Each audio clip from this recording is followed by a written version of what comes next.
Studying in Istanbul on a full government scholarship, Somali student Nur Hassan Bukhari is worried that attacks targeting Turkish interests could derail relations between the two countries. "It was brutal," Bukhari told Al Jazeera of a bombing on the Turkish mission in Mogadishu on July 27. "Al-Shabaab always wants our country to become lawless. I hope our relations with Turkey will not suffer." A Turkish police officer was killed along with 3 attackers when an explosives-laden car rammed into an office building housing the Turkish embassy staff in the Somali capital. While the killings shocked the Turkish public, analysts are not surprised that Al-Shabaab claimed responsibility for the bombing. The Al-Qaeda-linked group has long opposed the Turkish presence in Somalia, denouncing Turkey's involvement as a cover for Western invaders. Al-Shabaab posted a message on Twitter to justify the attack. "The Turkish are part of a group of nations bolstering the apostate regime and attempting to suppress the establishment of Islamic Sharia,"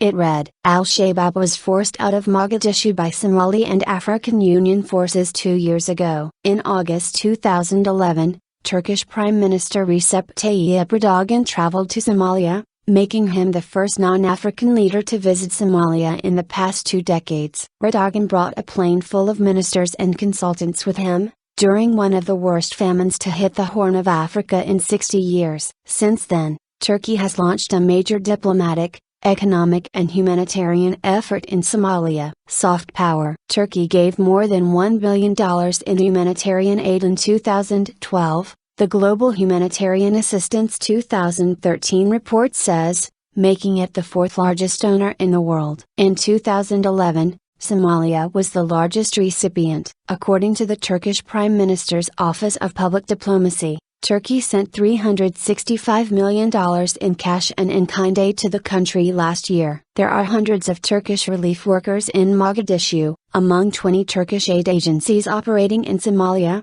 the Turkish Red Crescent and Turkish International Cooperation and Development Agency are playing an active role in rebuilding the country. They have assisted with drilling boreholes across the country, building hospitals, rehabilitating parts of Mogadishu Airport and restoring some government buildings, including the National Assembly. In March 2012, Turkish Airlines became the first international airline in 2 decades to operate regular flights to Mogadishu's Adenadi International Airport. Turkey hopes to gain not only from Somalia's potential oil reserves, but also wants to play an active role in Africa's emerging markets. The Turkish Ministry of Economy has been implementing the strategy for enhancing trade and economic relations with African countries since 2003. Turkey's exports to the continent grew fourfold between 2003 and 2011, leaping from $2.1 billion to $10.3 billion.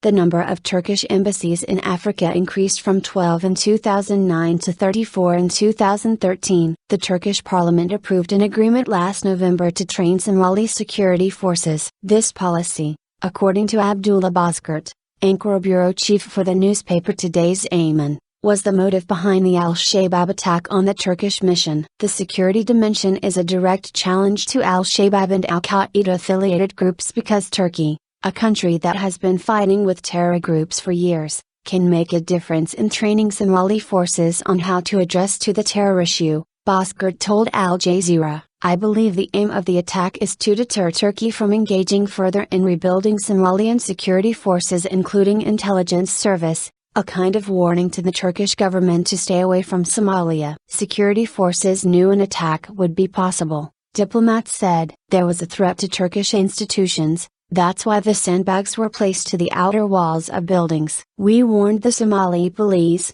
but unfortunately they didn't take the necessary measures," Turkey's ambassador to Somalia, Semalettin Kanitran, told Al Jazeera. "If they had prevented the vehicle coming to our front door, this incident wouldn't have occurred. The message to us is to get out of here, but of course we will stay and complete the projects we've launched. That's what the vast majority of Somalia request." The recent bombing was not Al-Shabaab's first attack against Turkish targets. In April, several Somalis were killed and 3 Turkish officers injured when a humanitarian convoy of the Turkish Red Crescent was hit in a bomb attack in Mogadishu. Al-Shabaab's largest attack was in October 2011. It wasn't directly targeting Turkey's convoys or buildings, but rather its humanitarian efforts. A suicide truck bomber killed more than 70 people, many of them students and their parents, waiting for the results of scholarships offered by Turkey outside of the Ministry of Higher Education. The Somali Students' Union in Turkey states that there are around 1,600 Somali students who live and study in Turkey,